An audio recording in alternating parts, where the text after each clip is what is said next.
मला हलक्यात घेऊ नका, खरं तर हा डायलॉग आहे उपमुख्यमंत्री एकनाथ शिंदेंचा.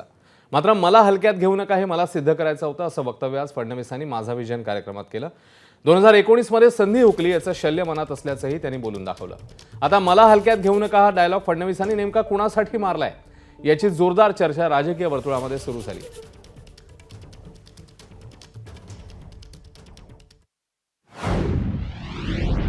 मी सन्माननीय आमच्या सगळ्या मंत्र्यांना सांगितलं की तुमचा OSD मी ठरवणार नाही, तुम्हीच ठरवाल.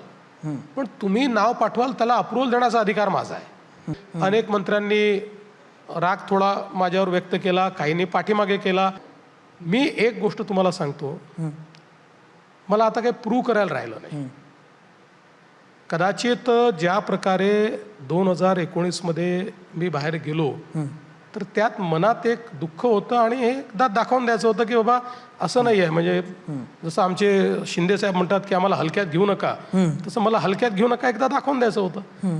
आता ज्या प्रकारचं मॅन्डेट लोकांनी दिलं आहे, आता काही रोज परीक्षा द्यायची नाही आहे आणि स्वतःला प्रूव्ह करायचंही नाही आहे.